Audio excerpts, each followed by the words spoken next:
Hello and welcome to a purely for fun wild speculation video for Infinity N5.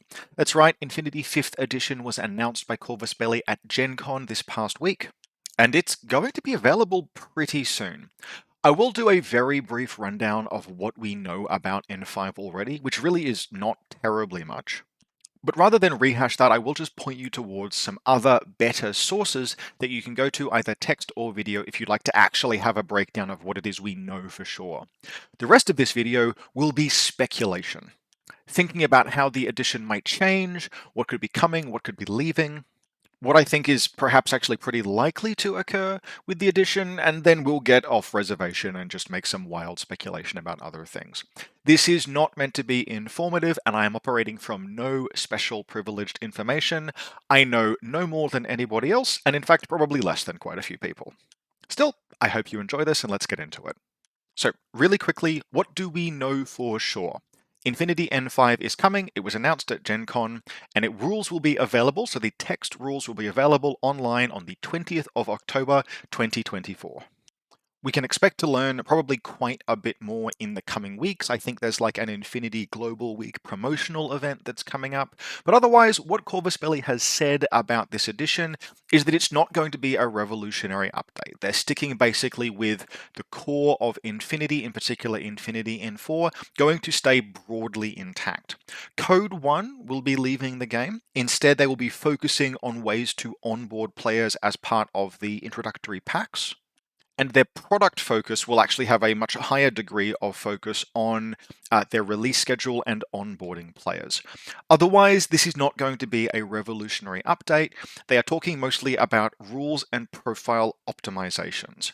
Now, rules optimizations, there are a lot of things that can potentially be done in that space, and we have already seen, for example, a change to how you roll damage. So now the damage rules for the game, what previously would have been an armor roll, where you're attempting to roll high, have all been reworked so you are attempting to roll equal to or under a target like every single other roll in the game.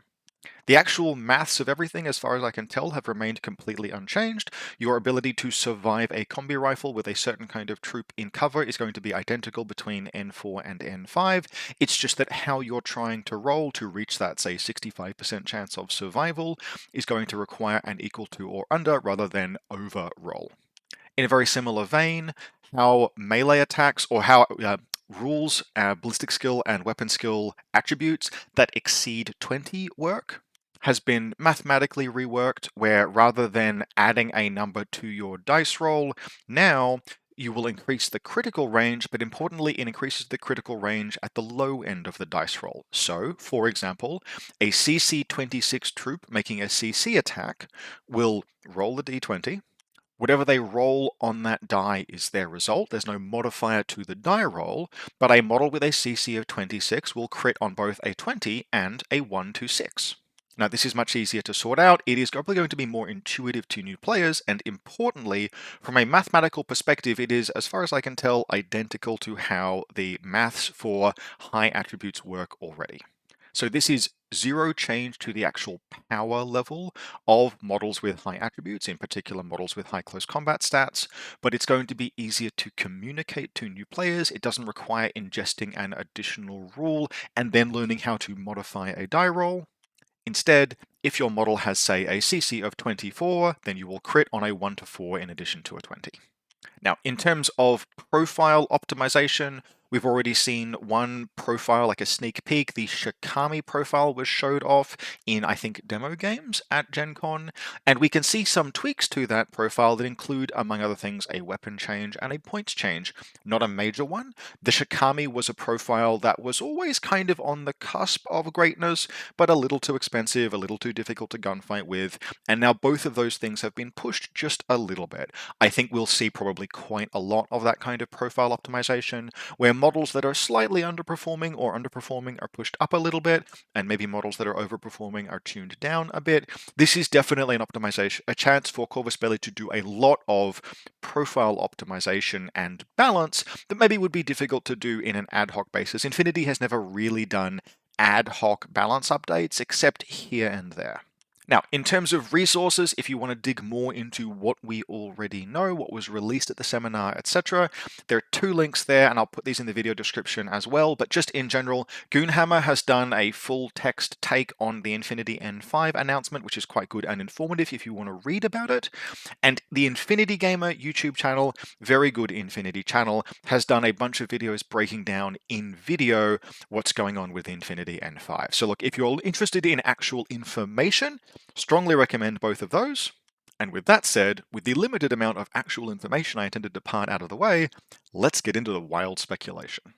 So, let's start with the biggest bugbear in the unsealed room, guided missiles. Guided missiles are not, there are many players who I would describe as not a fan of guided missiles. I personally, stepping away from whether or not they are too powerful or too dominant a tactic, really like guided missiles. I think the fact that they exist is really cool. I think as a concept and the mechanical execution, they are mechanically and narratively cool, and I really enjoy how they function, with the big caveat that guided missiles, like literally anything in the game, aren't fun or enjoyable if they become ubiquitous. And I think many people would agree that in the current state of N4, there are certainly plenty of communities or metagames where guided missiles are just a little too easy to use and are perhaps a little bit too common. That isn't the same as being too powerful, but anytime any tactic is too common, it's going to strip the novelty out of the game. And with guided missiles, that's particularly challenging because, by their very nature, they are a somewhat non-interactive approach. Guided missiles, part of why they are appealing is that they de-risk your attacks, and the consequence of de-risking an attack is that a lot of the crunchy engagement and risk of Infinity that makes Infinity so back and forth and high stakes kind of disappears from the game. So, therefore, I think it's pretty reasonable to say that there is some benefit to be had in just making sure that guided missiles don't become or remain a dominant strategy, and instead become something that you splash into lists and use occasionally. It's a very narrow tightrope to walk, and Corvus Belli, Carlos Bostria in the Gen Con seminar are on record as saying that the way that they change it will be, I quote, satisfying for people who use them and have it used against them. Now, if I had to guess, that would mean I think what we will see is something that I call signaling nerfs or signaling updates. And those are changes that are not necessarily radical, but which basically they signpost to players that, hey, pay attention, the power level of this has been moved down. And the psychological impact of that is actually genuinely quite significant.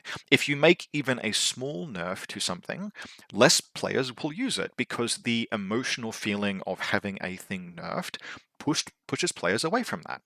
And so even a small reduction in the power of guided missiles, or some kind of a change that makes them more difficult to use, is likely to result in less guided missiles being used, if only because of the player psychology at work.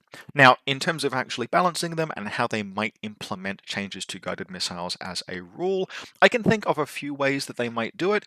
Any of these potentially could be used in some or multiple ways, but things that the community has historically spoken about and ways this could be implemented are, for example, if the targeted state is expended when the missile is fired, so you have to use up the targeted state to fire a missile, so you can't keep firing missiles after the first one misses or hits without reapplying targeted. Missiles could be disposable, for example, disposable 5 or even disposable 3 or 2. One that I personally think I kind of favor is that the bonus guided attacks get goes down from +6 to just +3. This would put it in line with the bonus every other attack gets when they make an attack against a targeted model, which makes it slightly easy to remember, and has a pretty significant impact on guided missiles' ability to really consistently land those hits. Or finally, something I think would be particularly cool, but is a bit more wide-ranging, would be just more ways to be safe from guided. Right now, there are terrain rules, and the guided rules reference sealed rooms or sealed spaces, but those aren't really elucidated on all that much. It's really left to players to incorporate those elements into their tables, which, to my observation, doesn't seem to happen a great deal. So more support in the rules for that kind of terrain or other ways to be safe from guided is a way that they could reduce the power of guided missiles. If players who have played in N3, want to put their hands up and say that they remember how nullifiers work, for example, that is something that could feasibly be included back into the game, although I don't think I'd like to see nullifiers specifically. But there is a lot of space for active or deployable defenses and defensive equipment against this kind of attack, or info war generally, etc. Could be interesting, could be very cool. All right, up next, and we're going to get a little wild with this one, the implications of the vitality attribute. Now, I mentioned before that we had seen some of the profiles or a new profile for the game. On the screen there, up in the top right, is a card. Now, this is taken from the Infinity Gamer video that I mentioned, and he's gotten it from the internet somewhere. This was a quick photo of a profile that was used to demo at Gen Con, and we can see that this is not laid out in exactly the same way that a profile we traditionally expect to see is, and this is where I mentioned some of the changes, some of the points cost and weapons changes that are applying to the Shikami. For example, it's BS13 with a multi-rifle, which is a change to the Shikami's current profile, 46 points, same deal. But what we're interested here in particular is that Vita stat, which we're assuming means vitality. This is a change from wounds and structure. Now, this could just be a change from wounds to vitality to avoid Games Workshop terminology. Games Workshop have always historically expressed the durability of their troopers as the wounds profile. And there might be some argument to moving away from Games Workshop terminology, but for example, ballistic skill is still present here in the profile, so there's obviously only so far that that's going. And so for that reason, something that I'd like to suggest they might be doing, and which will undoubtedly be proven wrong in less than a week, is that this would actually be a combination of the model's wounds or structure as a new attribute, right? So we won't have wounds and structure anymore, we'll just have vitality, which would be like health. This would mean that there's always one attribute that expresses how durable a model is, its vitality, which is you do not, when you're introducing a new player to a game, have to say, oh yeah, look, this model has W and this model has S, but S is different to S. That S means silhouette, and that model, that S means structure. Those are different. S is not the same as S. All of that is gone, and you now have any model, and you just say its vitality is 1 or 2 or 3. Vitality is how tough the model is.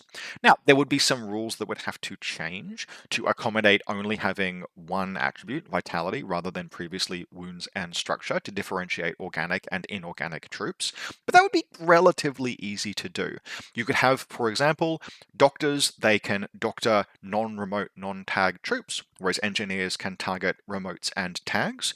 And you can bridge the gap to those categories of troopers that were, say, heavy infantry but had structure by just making those into remote heavy infantry. This would mean that engineers are the ones that fix hollow men because hollow men fall as remote heavy infantry, right? The engineers would target remotes and tags, so engineers would recover hollow men, whereas doctors would target orcs and Aquila Guard because those aren't REM HI, they're just HI, i.e. they are a non-REM, non-tag troop.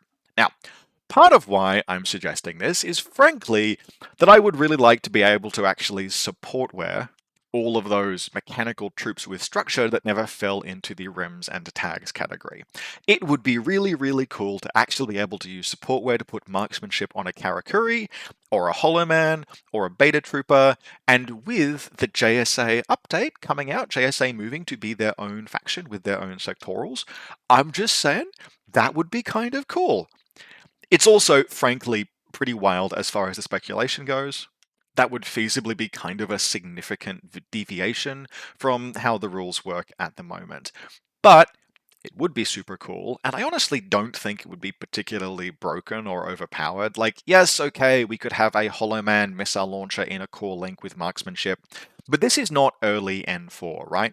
It is difficult to get full core bonuses onto those kind of models now. Getting full core bonuses on a Beta Trooper or a Hollow Man is like, it's not easy. And so if you were to stack those core bonuses with bonuses from, say, marksmanship, supportware, you're only getting so much for a lot of points there still. Like, yes, the Hollow Man Spitfire would be burst 5 on 19s, but it's still just a Spitfire, and that's an absolute ton of points to get a full core link. So I suspect the game could probably tolerate it, and it would be cool to see Evo hackers do Evo hacker things. They've always been one of my favorite kind of profiles in the game. The rules for buffing spells, for want of a better word, have always been present, but only like niche utilization across most factions. With this change, frankly, they would stay niche, but perhaps a little bit less niche, a little bit more usable, and above all, it would be super cool. Really, this is wild speculation. I don't expect this, but it could happen. Now, something that I do think is a pretty safe bet is that we won't see a change to tactical window, the 15 trooper restriction. I think that will stay. I personally am kind of a long-suffering critic of tactical window. I think it's a bit of a blunt instrument. I think it could potentially have been implemented in a more nuanced way. But I have to admit that it has accomplished its goal of restricting the game to play within Corvus Belli's intended vision, right? Infinity is about small teams having black operations firefights, and when some goober turns up to an event with a 22 trooper Yuching list or a 38 trooper Caledonian list, it becomes very hard to persuade the new player at the event that you didn't lie to them horribly when you said that they only needed 10 to 15 models. Tactical window, 15 troopers, is popular and it is easier to balance for, right? You don't have to more carefully balance those low-ended troopers that otherwise might be spammable. The game inherently just limits and restricts spam even without the use of the AVA system, which means tactical window is just kind of unlikely to change. Now, personally, purely personally, I would love to see soft rather than hard limitations on unit numbers. One way that they could do that is by having a 15 order limitation rather than a 15 trooper limitation.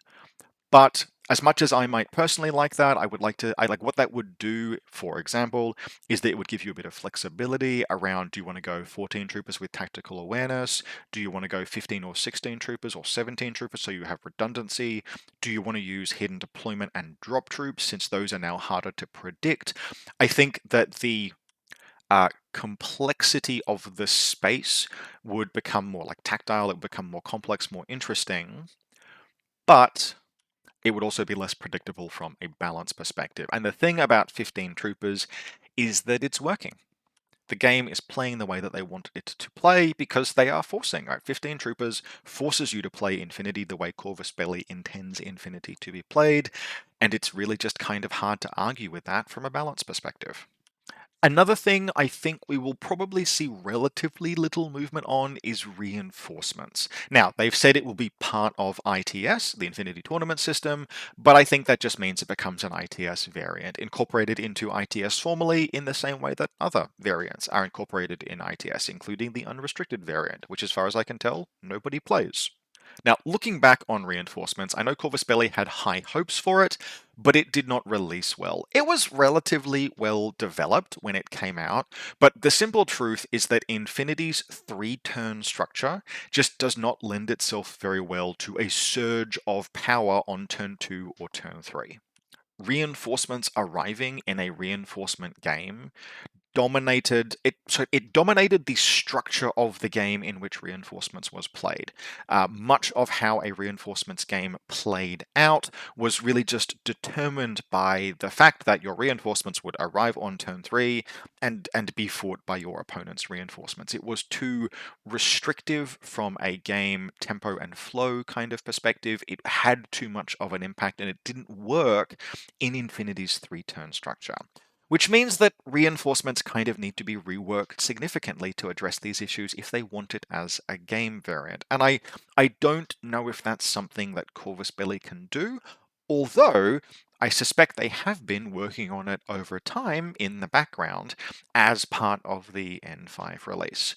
Now, for my money, reinforcements arriving as a trickle of support rather than all at once, right? Say to replace casualties that you sustain has a much better chance of suiting Infinity's game structure, right? The 3-turn game where players push back and forth, resources diminish, scenario ground is gained, objectives are accomplished, the climax at the end of turn 3, that is the culmination of the effort that you've put in over the course of 3 turns.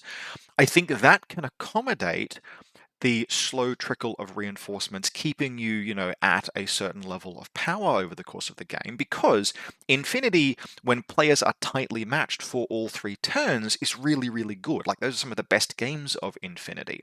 Games where there isn't a blowout and one person pushes through to a significant advantage early on the first turn.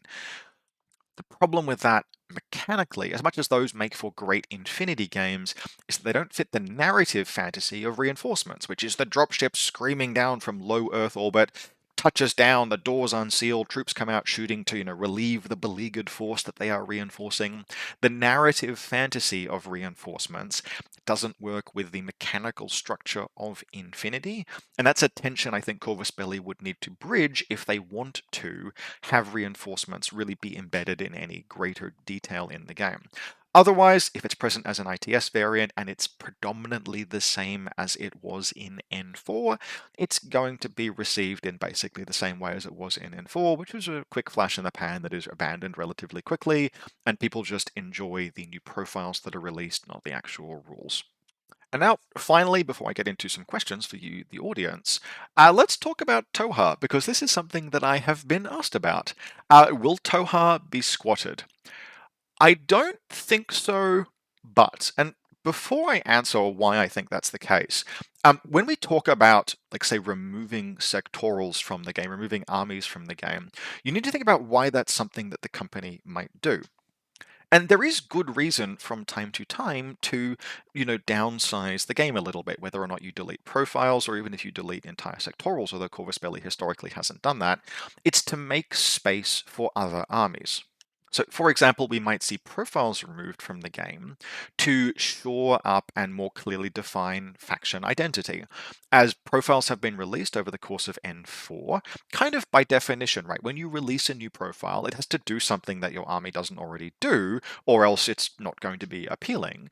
So it expands the remit of the faction, and as that happens, faction identity begins to blur more and more over time. And so when an addition change occurs, one of the good things to do is just to prune back and limit profiles a little bit. You have that opportunity, right, to do a bit of a baselining exercise to re-establish faction identity.